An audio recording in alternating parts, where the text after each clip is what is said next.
అండి.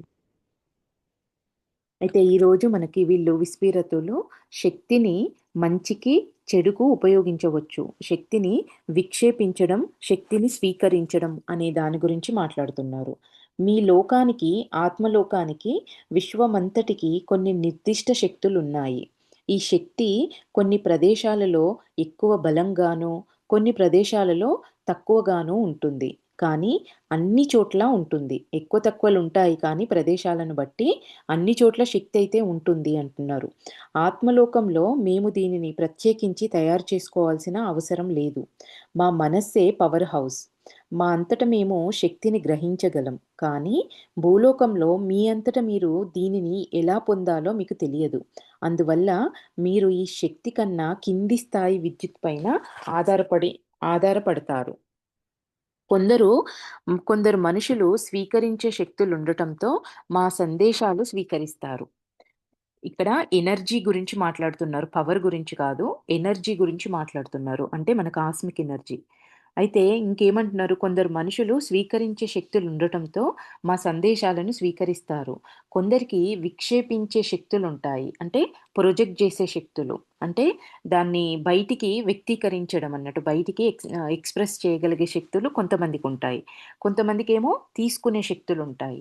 కొందరికి చాలా శక్తి ఉంటే, మరికొందరికి తక్కువ శక్తి ఉంటుంది. మరికొందరు విక్షేపించే శక్తుల సమతుల్యం కలిగిన అదృష్టవంతులు ఉంటారు. అంటే స్వీకరించగలుగుతారు. దాన్ని దాన్ని బయటికి కూడా స్ప్రెడ్ చేయగలుగుతారు. రెండింటిని బ్యాలెన్స్ కూడా చేసుకోగలిగే అదృష్టవంతులు కూడా ఉంటారు అంటున్నారు. ఈ 2 శక్తులను సక్రమంగా వాడితే మీకు మీ చుట్టూ ఉన్నవారికి చాలా మంచి జరుగుతుంది.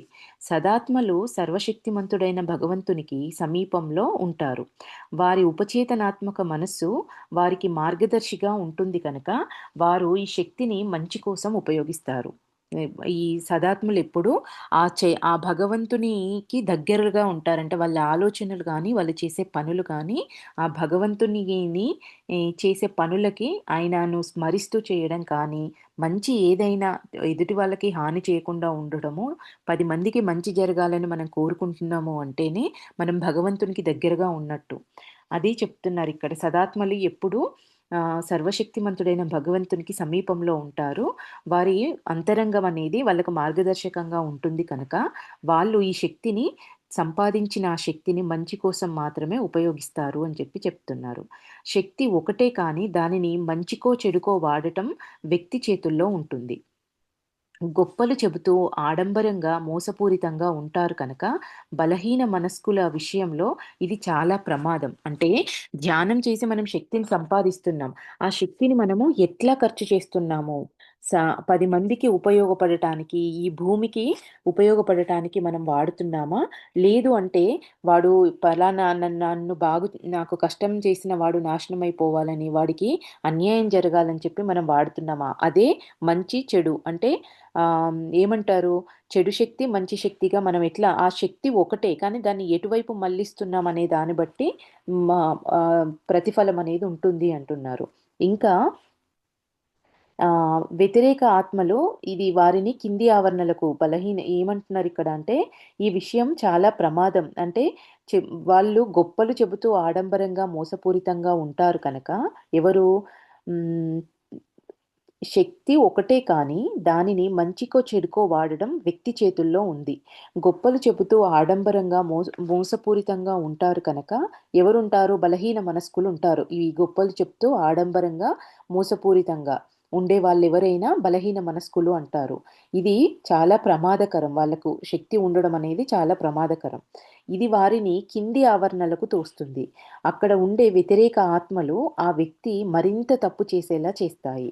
ఈ శక్తులున్న సదాత్మలకు ప్రార్థన చేయమని, ఏకాగ్రతతో ఉండమని, ఇష్టపూర్వకంగా మీ మనస్సును మంచి ఆత్మకు అంటే ప్రియమైన వారికి ఇవ్వమని సలహా ఇస్తున్నాము. వారు భూలోకంలో మీరు చాలా మంచి జీవితాన్ని గడిపే మార్గదర్శనం చేసి మీకు సాయం చేస్తారు. ఏం జేసినప్పుడు, ఈ శక్తులున్న వాళ్ళు సదాత్మలకు ప్రార్థన చెయ్యమని, అంటే వాళ్ళ దగ్గర ఎనర్జీ ఉంది కానీ దాన్ని ప్రాపర్‌గా వాడట్లేదు. ఎవరైతే ఆ ఎనర్జీని సరిగ్గా వాడని స్థితిలో ఉన్న వాళ్ళెవరైతే ఉన్నారో, వాళ్ళు ఆ భగవంతునికి ప్రార్థన చేసి ఏకాగ్రతతో ఉండమని, మీ మనస్సును మీకు ప్రియమైన వారికి మీ మంచి ఆత్మకు ఇవ్ ఇష్టపూర్వకంగా చేసే మీ సలహాలు కానీ, ఏవైనా మీ ఎనర్జీని వాటిపైన ఏకాగ్రతం చెయ్యండి అని చెప్పేసి మేము మీకు సలహా ఇస్తున్నాము అంటున్నారు. వారు భూలోకంలో మీరు చాలా మంచి జీవితాన్ని గడిపే మార్గదర్శనం చేసి మీకు సాయం చేస్తారు. శక్తి ఉంది. దాన్ని ప్రాపర్‌గా ఖర్చు చేయట్లేదు. సరికాని విధంగా పోతుందన్నప్పుడు మనము ఉన్నత సదాత్మలను సహాయం కోరినప్పుడు వాళ్ళు మనకు గైడ్ చేస్తారు అని జెప్పి చెప్తున్నారు. ఈ సమయంలో మనము మనకు హాని చేసే వాళ్ళ మీద మన ఆలోచనలు పెట్టకుండా, మనకిష్టమైన వారి గురించి, మనకు నచ్చిన దాని మీద మన ఆలోచనలని ఉంచాలి. ఎందుకంటే, మనం ఎక్కడ ఆలోచనలు పెడతామో అక్కడికే శక్తి ప్రవాహం అనేది జరుగుతుంది. చెడ్డవారిపై మనకు హాని చేసిన వాళ్ళ మీద మన ఆలోచనలు ఉంచితే, మన శక్తి ప్రవాహం వాళ్ళ సైడ్ వెళ్తుంది కాబట్టి, ఈ ఈ సహాయం అందుతూ ఉంటుంది. ఈలోపు మీరు మీ వైపుగా మీరు చేసే పనేంటి అంటే, మీ ఇష్టమైన దాని మీద, ఇష్టమైన వారి మీద మీ ఆలోచనలు ఉంచండి అంటున్నారు. ఏ గుణాలుంటే ఆ గుణాలకు ఆకర్షితులవుతారు. చెడు చెడును ఆకర్షిస్తుంది. మంచి మంచిని ఆకర్షిస్తుంది. చివరికి ఈ శక్తి ఉన్న దుష్టాత్మలకు కూడా బాగుపడటానికి ఇది మంచి అవకాశం. బాగా చెడ్డ వ్యక్తి ఈ శక్తిని ఉపయోగించడం చాలా ప్రమాదం. వ్యతిరేక ఆత్మలు జనాన్ని అత్యంత కింది ఆవరణకు పంపడానికి నిరీక్షిస్తుంటాయి. వాళ్ళు వాళ్ళ దగ్గర జనాలందరిని అక్కడ పోగు చేయాలని చూస్తూ ఉంటారు. అందుకోసమనే వీళ్ళేం చేస్తూ ఉంటారు, ఎప్పుడు వీళ్ళు కింద పడిపోతారా అని పడిపోయేలాగా వాళ్ళు బిహేవ్ చేస్తూ ఉంటారు. కింద పడిపోతే తీసుకొని మనల్ని ఆ గుంపులో కలుపుకోవడానికి ఎదురు చూస్తూ ఉంటారంట. అయితే ఇంకేమంటున్నారు, అందువల్ల వ్యతిరేక ఆత్మలు జనాన్ని అత్యంత కింది ఆవరణకు పంపడానికి నిరీక్షిస్తూ ఉన్నాయి. అందువల్ల దయచేసి బలహీన మనస్కులైన సదాత్మలు ఈ శక్తిని పెంపొందించుకొనడానికి ప్రయత్నించవద్దు. ఒక్కసారి చెడు ఆత్మకు మీ మనస్సును నియంత్రించే శక్తి వచ్చిందంటే దానిని వెళ్ళగొట్టడం చాలా కష్టమని గుర్తుంచుకోండి. అందుకే కదా మనకు ఇక్కడ స్వాధ్యాయం, సజ్జన సాంగత్యము, ధ్యానము 3 అనేవి ఉన్నాయి. ఒక ధ్యానం చేసి నేను శక్తిని సంపాదించుకొని కూర్చుంటా అంటే కుదరదు. ఆ సంపాదించిన శక్తిని జ్ఞానం ద్వారా ఏది మంచి, ఏది చెడు, నేనెక్కడ ఏం చేస్తున్నానని తెలుసుకున్నప్పుడు మనం దాన్ని ఆ వైపుకు మన శక్తిని మరల్చడానికి ఈ జ్ఞానం అనేది ఉపయోగపడుతుంది. సజ్జన సాంగత్యం ద్వారా వాళ్ళు ఆల్రెడీ ఇంప్లిమెంట్ చేసి మంచి మార్గంలో సజ్జన సాంగత్యం చేస్తున్నప్పుడు మనం అది విన్నప్పుడు మనకు చక్కగా ఓకే. మనం ఆ దారిలో వెళ్ళాలి. నేనిక్కడ తప్పు చేస్తున్నానని మనకు తెలుసుకోవడానికి అవకాశం దొరుకుతుంది. అయితే వీళ్ళింకా దీన్ని కంటిన్యూయేషన్‌గా ఏం జెప్తున్నారంటే, బలహీన మనస్కులైన సదాత్మలు ఈ శక్తిని పెంపొందించుకొనటానికి ప్రయత్నించవద్దు. ఒక్కసారి చెడు ఆత్మకు మీ మనస్సును నియంత్రించే శక్తి వచ్చిందంటే, దానిని వెళ్ళగొట్టడం అనేది చాలా కష్టమని గుర్తుంచుకోండి. అంటే ఒక్కసారి ఆ చెడు ఆత్మను మన కంట్రోల్‌లకు, అంటే మన చేతుల్లో మనము వాళ్ళ కంట్రోల్‌లోకి ఒక్కసారి వెళ్ళి, మన మనస్సుని వాళ్ళు కంట్రోల్ చేయగలుగుతున్నారంటే, ఇంకా వాళ్ళ నుంచి మనం విడిపడడం అనేది, వాళ్ళను వెళ్ళగొట్టడం అనేది ఎంతో కష్టమైన విషయం, గుర్తుంచుకోండి అని చెప్పి చెప్తున్నారు. ఈ నెక్స్ట్ వీళ్ళు చెప్పే టాపిక్ ఏంటంటే, ఆత్మల సాయం కావాలంటే ఎల్లప్పుడూ ప్రశాంతంగా, మౌనంగా ఉండండి. ఆత్మలోకంలో ఉండే ఆత్మల యొక్క ఉన్నత ఆత్మల సహాయం మీకు కావాలంటే ఎల్లప్పుడూ ప్రశాంతంగా, మౌనంగా ఉండండి అని చెప్పి ఈ టాపిక్‌లో వీళ్ళు ఇంకా ఎక్స్‌ప్లెయిన్ జేస్తున్నారు దీని గురించి. ఎప్పుడూ ప్రశాంతంగా, ఆందోళన లేకుండా, మౌనంగా ఉండండి. ఆందోళన లేకుండా ఉంటే ఆత్మలు మీకు మార్గదర్శకం చేస్తాయి. సర్వశక్తిమంతుడైన భగవంతునిపై నమ్మకం ఉంచడం నేర్చుకోవాలి మీరు. దేవుడు గొప్పవాడు. జ్యోతిష్కులను అలాంటి మరికొందరు వ్యక్తులను నమ్మవద్దు.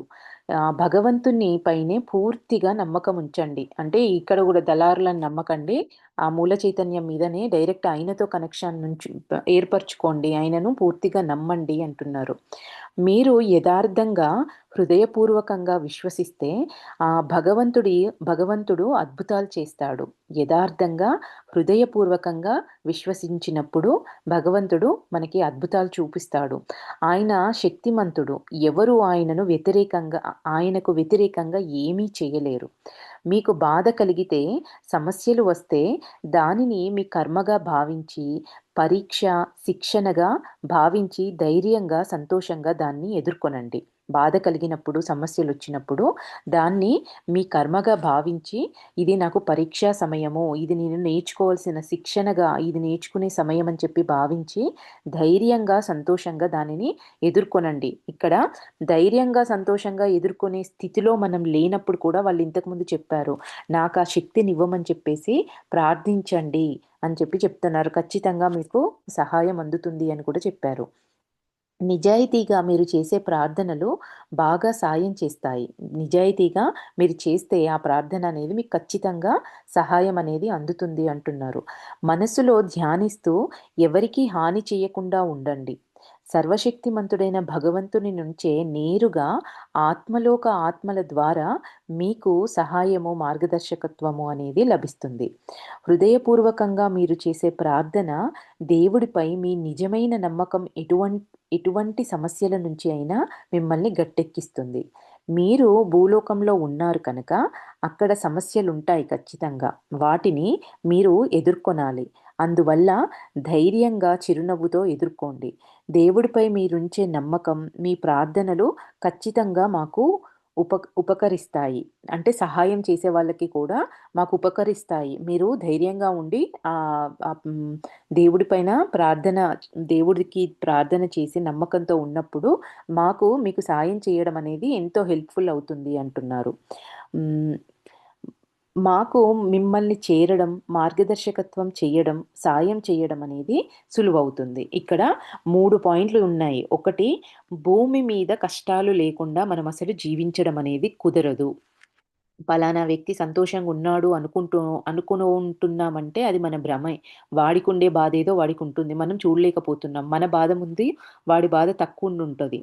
కాబట్టి కష్టాలు ఖచ్చితంగా ఉంటాయి. ఎందుకంటే మనం నేర్చుకోవడానికి ఇక్కడికొచ్చిందే అవి పడుతూ నేర్చుకోవడానికొచ్చారు మీరు అనేది ఒకటి చెప్తున్నారు. రెండోది, ఆ బాధలు, కష్టాలు పడుతున్నప్పుడు తట్టుకోలేని స్థితిలో ఉన్నప్పుడు మీరు సహాయం అడగండి.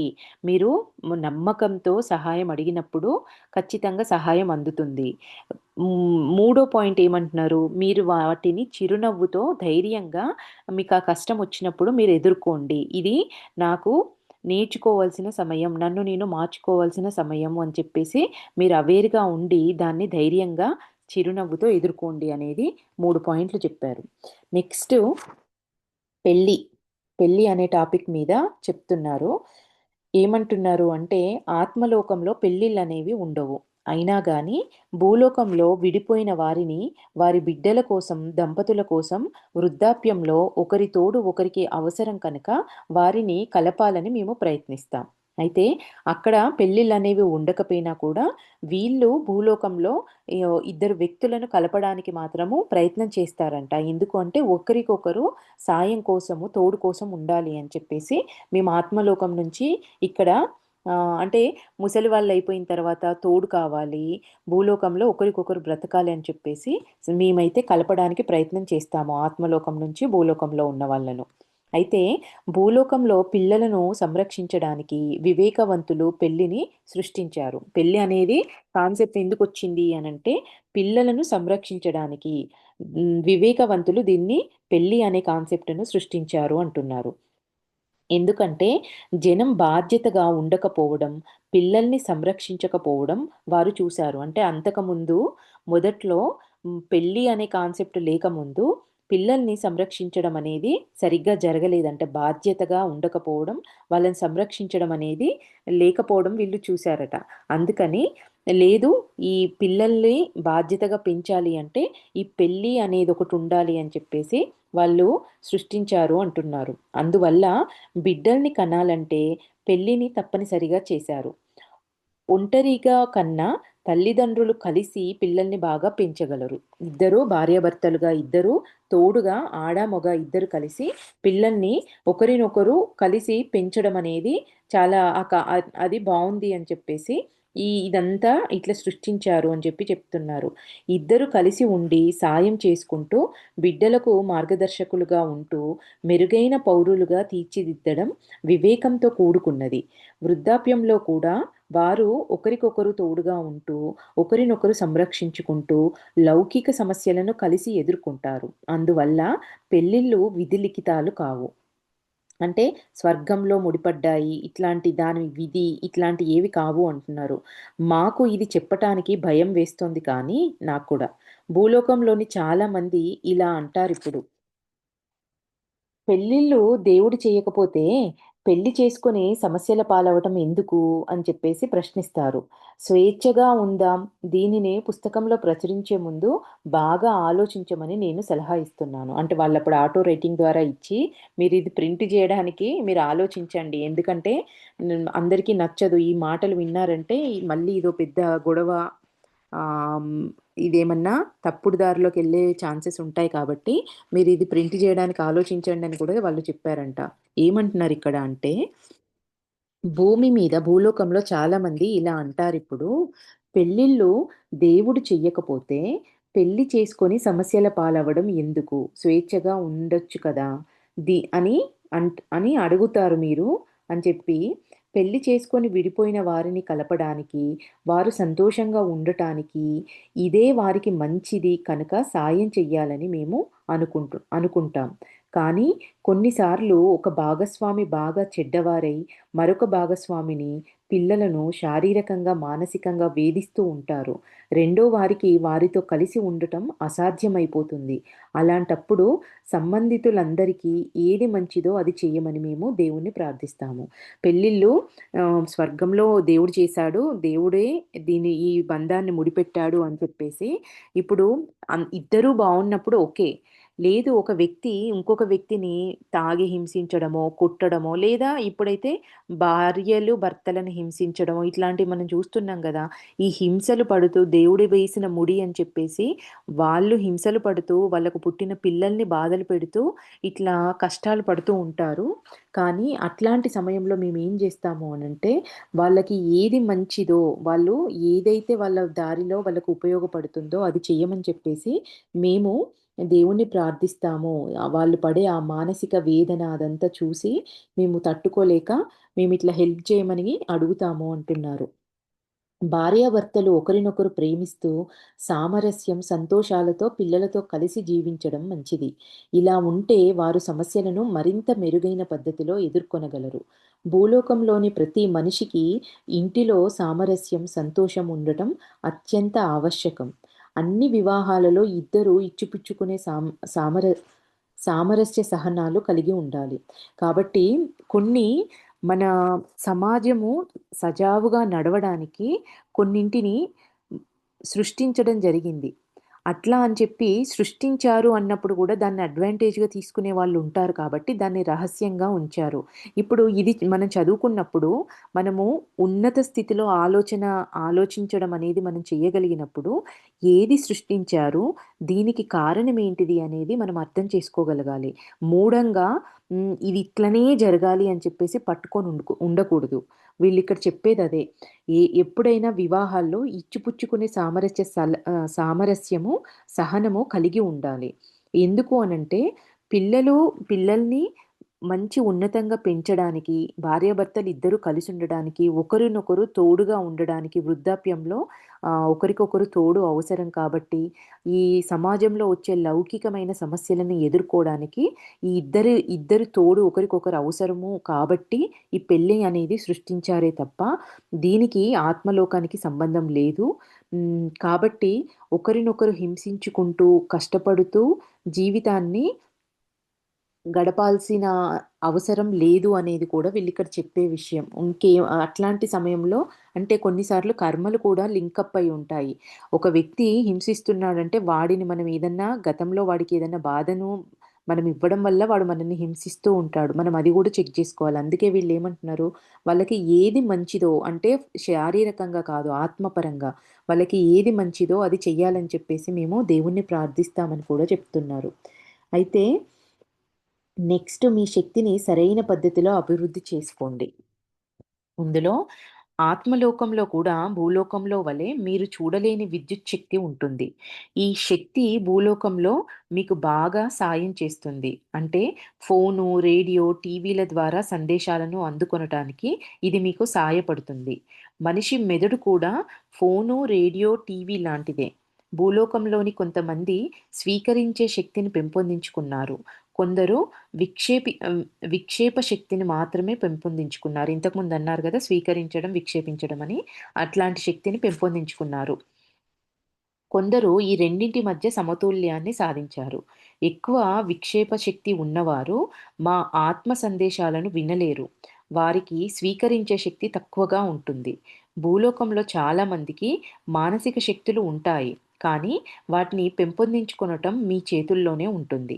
వాటిని మీరు ఎలా పెంపొందించుకుంటారనేది చాలా ముఖ్యం. అదే శక్తిని 2 రకాలుగా అంటే మంచికి, చెడుకు కూడా ఉపయోగించవచ్చు. అందుకని మిమ్మల్ని మీరు నాశనం చేసుకొనటం కానీ, పైకి ఎదిగి సంతోషంగా ఉండటం కానీ మీ చేతిలోనే ఉంది. ఇందులో అంటే భూలోకంలో ప్రతి ఒక్కరికి శక్తులనేవి ఉన్నాయి. కానీ ఆ శక్తిని పెంపొందించుకున్నప్పుడు స్వీకరించే శక్తి ఉన్న వాళ్ళకి ఆత్మలోకంలో వాళ్ళిచ్చే మెసేజెస్ తీసుకోగలుగుతారు. ఇంకొకటి ఏమంటున్నారు విక్షేపణ శక్తి అంటే దాన్ని బయటికి స్ప్రెడ్ జేయడం, ఎక్స్‌ప్రెస్ చేయడం. ఈ శక్తి ఉన్నవాళ్ళు వీళ్ళకి ఈ శక్తి ఎక్కువ ఉన్నప్పుడు తీసుకోవడం అనేది తగ్గుతుంది అని కూడా చెప్తున్నారు. కొంతమందికి ఇంతకుముందు చెప్పినట్టుగా 2 ఉంటాయి. తీసుకోగలుగుతారు, దాన్ని స్ప్రెడ్ చేయగలుగుతారు, ఎక్స్‌ప్రెస్ చేయగలుగుతారు. వాటిని రెండింటిని గూడా చక్కగా బ్యాలెన్స్ కూడా చేసుకోగలుగుతారు. అయితే ఇప్పుడిక్కడ శక్తిని తీసుకోవడమా ఆ తీసుకున్న శక్తిని ఏ వైపుకు మళ్లించడము అనేది మీ చేతిలోనే ఉంది. అది మీరు మిమ్మల్ని మీరు నాశనం కలగొచ్చు ఆ శక్తిని వాడుకొని. అట్లానే మిమ్మల్ని మీరు సంతోషపెట్టుకోవచ్చు. ఎదిగేలాగా గూడా ఉపయోగించుకోవచ్చు. ఈ 2 మీ చేతుల్లో ఉన్నాయే. అది మీ ఇష్టం అనేది ఇక్కడ అంటున్నారు.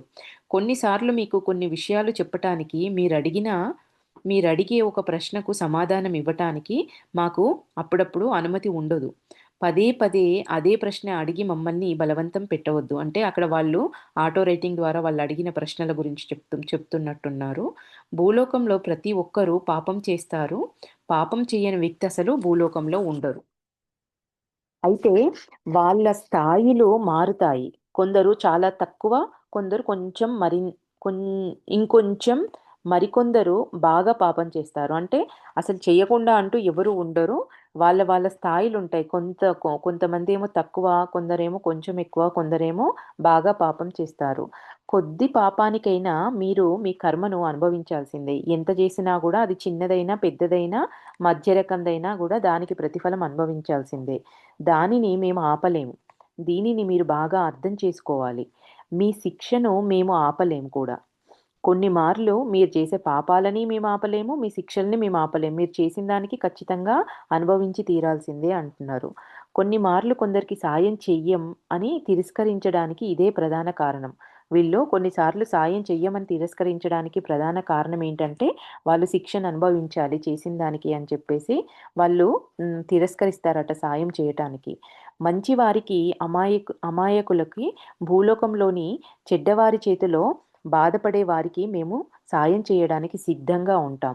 అందువల్ల మీకు సాయం చేయటానికి, మార్గదర్శకులుగా ఉండటానికి మేము తిరస్కరిస్తే మీరేం పాపాలు చేశారో తెలుసుకొని నిజాయితీతో పశ్చాత్తాపం చెందండి. అప్పుడు భవిష్యత్తులో మేము మీకు మార్గదర్శకులుగా ఉండగలం. అంటే ఒక్కసారి మనకు సహాయం అందట్లేదు అనంటే మీరేదో తప్పు పాపాలు చేశారు కాబట్టి, మీరు నిజాయితీతో లేరు కాబట్టి, మీరు పశ్చాత్తాపం చెందట్లేదు కాబట్టి, మీకు సహాయం మేము చెయ్యలేము. అట్లాంటప్పుడు మిమ్మల్ని మీరు చెక్ చేసుకోండి. మేమెక్కడ పాపాలు చేస్తున్నామో, మేమెక్కడ నిజాయితీగా లేము, దేని విషయంలో మేము పశ్చాత్తాపపడాలి అనేది మీరు చెక్ చేసుకున్నప్పుడు, అప్పుడు మీరు రియలైజ్ అయినప్పుడు మేము భవిష్యత్తులో మీకు మార్గదర్శకత్వం వహించగలము అంటున్నారు. కేవలం వ్యతిరేక ఆత్మలు మిమ్మల్ని తప్పుదోవ పట్టించాలని, తప్పు మార్గాన్ని చూపిస్తాయి. మీకు బాధ కలిగించాలని తీవ్రంగా ప్రయత్నిస్తాయి. కానీ మంచిని, చెడును ఆకర్షిస్తుంది. కనుక బాగా ప్రయత్నించి మంచిగా ఉండండి. దేవుడు మీకు సాయం చేస్తాడు. నెక్స్టు ప్రార్థనలు క్లుప్తంగా, నిజాయితీగా ఉండాలి. ఇంకా ప్రార్థించడం గూడా ఎట్లుండాలో గూడా ఎక్స్‌ప్లెయిన్ జేస్తున్నారిక్కడ. ప్రార్థనలనేవి మీకు ఏకాగ్రతగా, పూర్తిగా ఉండాలి. హ్మ్. మీ లోకంలో ఎక్కువసేపు చేసే ప్రార్థనలలో ఏకాగ్రత కుదరదు. మీరు నిజాయితీగా ప్రార్థించలేరు కూడా. పూర్తి అంకిత భావంతో, ఏకాగ్రతతో, నిజాయితీతో పుస్తకంలో ప్రార్థన చదవకపోతే అది నవల చదివినట్లే. ప్రార్థన కాదు. ప్రతిరోజు అంటే ఏకాగ్రతతో ఏ పని మీరు ప్రార్థించినా, ధ్యానం చేసినా, ఏం చేసినా గూడా లోపల నుంచి ఏకాగ్రతతో చెయ్యనప్పుడు అది ఏదో పుస్తకాన్ని, నవలని చదివినట్టే తప్ప అది ప్రార్థించినట్టు కాదు అంటున్నారు. ప్రతిరోజు ఒకే చోట ప్రార్థన చెయ్యండి. మనం ప్రార్థన అనే దగ్గర ధ్యానం అని పెట్టుకుందాం. ప్రతిరోజు ఒకే చోట ప్రార్థన చెయ్యండి. ఆ చోటులో బలమైన పవిత్రమైన స్పందనలు కలుగుతాయి. ప్రార్థన ఎప్పుడైనా చేయవచ్చు. కానీ ఒకే ప్రదేశాన్ని ఎంచుకుంటే స్పందనలు మళ్ళీ మిమ్మల్ని చేరుతాయి. ఇవి మీకు బాగా ఉపకరిస్తాయి. మనమందరము నాకు తెలిసి ఇది ఎక్స్‌పీరియన్స్ అయ్యుంటాము. మనము ధ్యానము మార్చి వేరే చోట కూర్చున్నప్పుడు ధ్యానం కుదరడానికి ఎంత సమయం పడుతుంది అనేది మనకు తెలుసు. నాకు తెలిసి అందరూ ఇది ఎక్స్‌పీరియన్స్ అయ్యే ఉంటారు. దేవుడు అన్ని చోట్ల ఉంటాడు. ప్రయాణం చేస్తున్నప్పుడు కూడా మీరు చిన్న ప్రార్థన చేయవచ్చు. నమ్మకంగా ఉండాలి. రోడ్డు మీది రాయిని కడిగి బల్ల మీద పెట్టి హృదయపూర్వకంగా ప్రేమించవచ్చు. మీ ప్రార్థన వల్ల మంచి స్పందనలు పుడతాయి. ఇక్కడ ఒక రోడ్డు మీద దొరికిన ఒక రాయిని కూడా హృదయపూర్వకంగా మనము నమ్మి ప్రేమించినప్పుడు మీ ప్రార్థన వల్ల అక్కడ మంచి స్పందనలనేవి కలుగుతాయి. ఇక్కడ అది రాయి గొప్పతనం అంటున్నారా చూడండి. మన మన యొక్క స్పందనలు, మన నమ్మకము, మన యొక్క శక్తి మనం అక్కడ కేంద్రీకృతం చెయ్యడం వల్ల అది జరుగుతుంది అంటున్నారు. ఆ స్పందనలను ఆ రాయి గ్రహిస్తుంది. నిజాయితీగా రోజు మీరు చేసే ప్రార్థన వల్ల ఆ రాతి చుట్టూ ఆ ప్రదేశంలో స్పందనలు పుడతాయి. అవి తిరిగి మీకు చేరుతాయి. వాటి ద్వారా మీకు ప్రశాంతమైన మనస్సు, వివేకం కలగడమే కాక మీ ఆత్మ పరిశుద్ధమవుతుంది. దేవుడిని పూర్తిగా నమ్మండి. పూర్తిగా నిజాయితీగా ఉండండి. అంటే ఏదో బ్యాంకులో పైసలేసుకున్నట్టన్నట్టు. ఒక రాయిని అక్కడ తెచ్చిపెట్టుకొని మన మన యొక్క ఏకాగ్రతతో, మన నమ్మకంతో, మన స్పందనలన్నింటినీ ఆ రాయిలో నిక్షిప్తం చేసినప్పుడు, మనం వెళ్లి రోజు అక్కడ కూర్చున్నప్పుడు ఆ రాయి గ్రహించిన స్పందనలు, ఆ మంచి వైబ్రేషన్స్ అనేవి తిరిగి మన పైకి రిఫ్లెక్ట్ అవుతూ ఉంటాయి అని చెప్తున్నారు. అయితే వివేకం కలగడమే కాక మీ ఆత్మ పరిశుద్ధమవుతుంది. ఈ ఈ ప్రశాంతమైన మనస్సును మీరు ఆహ్, ప్రశాంతమైన మనస్సు, వివేకం కలగడమే కాక మీ ఆత్మ పరిశుద్ధమవుతుంది. దేవుడిని పూర్తిగా నమ్మండి. పూర్తిగా నిజాయితీగా ఉండండి. మీ ప్రార్థన వల్ల అద్భుతాలు జరుగుతాయి. నెక్స్టు గర్వం మిమ్మల్ని ఆధ్యాత్మికంగా తోస్తుంది. అనే దాంట్లో ఆ టాపిక్‌లో ఎప్పుడూ వినయంగా ఉండండి. మీ సాయం లేకపోతే ఎవరో చిక్కుల్లో పడిపోతారని భావించకండి. అంటే నేను లేకపోతే ఇక్కడ ఏదో ఆగిపోతుంది, ఏదో జరగదు అని చెప్పేసి భావించకండి. అవసరమైన వారికి సాయం చేయటానికి దేవుడున్నాడు. మీరు మానవ మాత్రులు. మీకు పేరొస్తే గర్వం వస్తుంది. ఆ గర్వం మిమ్మల్ని కిందికి పడిపోయేలా చేస్తుంది. అందుకని గర్వంగా ఉండకండి. ఒకవేళ మీ మనసులో గర్వం నిండిపోతే సూటిగా ఆలోచించలేరు. చాలా తప్పులు చేస్తారు. ఆధ్యాత్మికంగా కింద పడిపోతారు. మీ తల గాలిలో ఉంటే దానిలో గాలి తప్ప మరి ఏమీ ఉండదు. మీకు వివేకం ఉండదు. మీరు లేకుండా ఎవ్వరూ నిస్సహాయులు కారని మీరు నిర్భయంగా ఉండవచ్చు. సర్వశక్తిమంతుడైన భగవంతుడు లేకపోతే మీరే నిస్సహాయులు. అంటే ఇక్కడ గర్వం అనేది మనం ఎట్లా గుర్తించొచ్చు అనంటే నేనుండడం వల్లనే ఇది జరుగుతుంది. నేను లేకపోతే ఇది జరగదు. నేను లేకపోతే ఈ ఈ ఇల్లుండదు. ఈ మనుషులుండరు. ఈ పరిస్థితులుండవు. ఇదంతా గర్వమే అంటున్నారు. మీ మీరున్నా లేకపోయినా భగవంతుడు ఈ ఆయన శక్తి ద్వారా జరగాల్సింది జరిగేలా చేస్తాడు. అయితే మీరు ఈ అభిప్రాయంతో మీరు మీ తల గాలిలో ఉండి, మీరు అంటే అహంకారంతో ఉన్నప్పుడు మీకు వివేకం నశించిపోతుంది. మీరు సరిగ్గా ఆలోచించలేరు. కాబట్టి మీరు లేకుండా ఎవ్వరూ నిస్సహాయులు కారని మీరు నిర్భయంగా ఉండొచ్చు. ఆ భగవంతుడు లేకపోతే మీరే నిస్సహాయులైపోతారు. మనకు గర్వం వచ్చినప్పుడు అది గురువైనా, భగవంతుడైనా, ఉన్నత సదాత్మలెవ్వరైనా కూడా మన నుంచి దూరంగా వెళ్ళిపోతారు. కాబట్టి అప్పుడు మీరే నిస్సహాయులైతారు అంటున్నారు. తాను లేకపోతే ఎవరో నిస్సహాయులవుతారని అనుకునేవాడు బుద్ధిహీనుడు. గర్వించదగినదేదైనా దేవుడు మీకిస్తే వినయంగా ఉండండి. లేకపోతే ఖచ్చితంగా పడిపోతారు. సమయం రాకుండా ఏదీ జరగదు. నిరీక్షిస్తూ విశ్రాంతిగా ఉండండి. అందుకే ఆహ్, మనకొక సన్మానం జరిగినా, మనకెవరన్నా కొన్ని ప్రశంసలిచ్చినా, మన లోపల ఎట్లాంటి భావనలు గలుగుతున్నాయి? నేను చేశాను అని అంటున్నామా? ఎట్లాంటి స్పందనలు మన లోపల నుంచి ఆలోచనలు తిరుగుతున్నాయనేది ఎప్పటికప్పుడు మనల్ని చెక్ జేసుకున్నప్పుడు మనకు తెలుస్తూ ఉంటుంది. పత్రిజీ అందుకే శాలువాలు స్టేజ్ మీదకి పిలిచి శాలువాలు కప్పడం గానీ, బిరుదులు ప్రదానం చేయడం గానీ, ఇవన్నీ ఎందుకు అనంటే, మనల్ని మనం చెక్ జేసుకోవడానికి. గర్వమొచ్చినప్పుడల్లా మనల్ని మనము తగ్గించుకొని అందులో ఉండడానికి ఇవన్నీ మనకు పరీక్షలే. మనం ఒక మెట్టు ఎదుగుతున్నామనంటే మనకు పరీక్షలు పెరుగుతున్నాయని అర్థం. మనం అలా తీసుకోవాలి ప్రతీదీ. నిరీక్షిస్తూ విశ్రాంతిగా ఉండండి. ఇక్కడ ఇంకేమంటున్నారు? గర్వించదగినదేదైనా దేవుడు మీకిస్తే వినయంగా ఉండండి. లేకపోతే ఖచ్చితంగా పడిపోతారు. సమయం రాకుండా ఏదీ జరగదు. నిరీక్షిస్తూ విశ్రాంతిగా ఉండండి. మీరు ఆందోళన పడ్డారని ముందుగా ఏదీ జరగదు. దానివల్ల మీకు హాని జరుగుతుంది. అందువల్ల ప్రశాంతంగా ఉండి ప్రార్థించండి. దేవుడు గొప్పవాడు. భూలోకంలో చెడు పాపాత్మలతో కలిసి ఉంటూ మీ ఆత్మను పవిత్రంగా ఉంచుకోవాలి. అంటే మీరు భూలోకంలో పాపాత్ములతో కలిసి ఉంటూ మీ ఆత్మను పవిత్రంగా ఉంచుకోవాలి. ఇందులో ఈ బురదలోనే ఉంటూ మీరు తామర పువ్వులాగా బురదనంటించుకోకుండా ఉండాలి. బలంగా మంచిగా ఉంచుకోవాలి. ఇది చాలా కష్టమైన పని. కానీ సదాత్మలతో దేవుడుంటాడు. వారు రక్షించమని కోరితే వారిని సంరక్షిస్తూ ఉంటాడు. భూలోకంలో ఇతరుల పట్ల శ్రద్ధను, అభిమానాన్ని చూపండి. ఎన్ని కష్టాలు పడుతున్నా మంచిగానే ఉండాలని నిరంతరం నిజాయితీగా కోరుకోండి. ఇది నెక్స్టు పాపాలకు ఫలితాన్ని అనుభవించకుండా తప్పించుకోలేరు. ఇందులో మీరు నాటిన విత్తనాన్ని బట్టి పంట ఉంటుంది. దేవుడి న్యాయం సంపూర్ణంగా నిర్దిష్టం. ఇది తక్షణమే జరగకపోవచ్చు. కానీ క్రమేణా మీ పాపాలకు పరిహారం చెల్లించవలసిందే. అంటే పాపం పండడానికి కాస్త సమయం పడుతుంది కానీ, మీరు చేసిన దానికి మాత్రం ఫలితం ఖచ్చితంగా అనుభవించాల్సిందే. పాపం చేస్తున్న సదాత్మలకు దేవుడు నిరంతరం సూచనలు ఇస్తూ ఉంటాడు.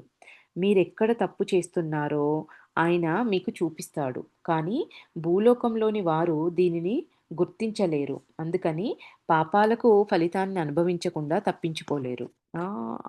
ఇక్కడేమంటున్నారు? భూలోకంలోని వారు దీనిని గుర్తించలేరు. అందుకని ఆగకుండా బాగుపడటానికి ప్రయత్నించకుండా మరింతగా చెడు చేస్తూ లోతుగా కూరుకుపోతుంటారు. చెడు మార్గాల్లో విఫలం చెందిన దేవుడికి తాము పాపం చేయడం ఇష్టం లేదని గుర్తించరు. పైగా పాపంలో మరింత లోతుకు వెళ్ళి నేనెంత తెలివైన వాడినో చూపిస్తాను అని ఆలోచిస్తారు. అటువంటి ఆత్మలను చూసి జాలిపడుతున్నాం. వారు చెడులో ఎంత లోతుగా కూరుకుపోతున్నారంటే వెనుతిరిగి రాలేని దారిలో వెళ్తున్నారు. వారు నరకానికే చేరతారు. ఇక్కడ నేను ఇంకొక్కసారి దీన్ని మళ్ళీ చదువుతాను. మీరెక్కడ తప్పు చేస్తున్నారో ఆయన మీకు చూపిస్తాడు. కానీ భూలోకంలోని వారు దీనిని గుర్తించలేరు. అందుకని ఆగకుండా బాగుపడటానికి ప్రయత్నించకుండా మరింతగా చెడు చేస్తూ లోతుగా కూరుకుపోతుంటారు. చెడు మార్గాల్లో విఫలం చెందినా దేవుడికి తాము పాపం చేయడం ఇష్టం లేదని గ్రహించరు. పైగా అంటే దేవుడు మనకి చూపిస్తున్నాడు. చూపిస్తున్నప్పటికీ కూడా మనం ఏమనుకుంటామంట, ఈ నేను భూలోకం ఇది గుర్తించకుండా, నేను ఇది బాగుపడకుండా, నేను ఇందులో నుంచి ఈ మార్గాల్లో ఎట్లా బయటపడతాను అని చెప్పేసి నేనెట్లా బయటపడతానో చూపిస్తాను అని చెప్పేసి, ఇంకా తప్పుడు పనులు చేస్తూ, ఇంకా అందులో కూరుకుపోతారు అని అంటున్నారు. పైగా పాపంలో మరింత లోతుకు వెళ్ళి, నేనెంత తెలివైన వాడిని, ఇంత తెలివైన పని చేశానో చూడు, నేను ఈ సమస్య నుంచి ఎట్లా బయటపడ్డానో చూడు అని చెప్పేసి అంటారంట. అని ఇంకా వాళ్ళకి వాళ్ళు గొప్పగా ఆలోచిస్తారు. అటువంటి ఆత్మలను చూసి జాలి పడుతున్నాం. వారు చెడులో ఎంత లోతుగా కూరుకుపోతారంటే, వెనుతిరిగి రాలేని దారిలో వెళ్తున్నారు. వారు నరకానికి చేరుతారు. ఇంకా నెక్స్ట్ ఇది పార్ట్ 1 అయిపోయిందండి.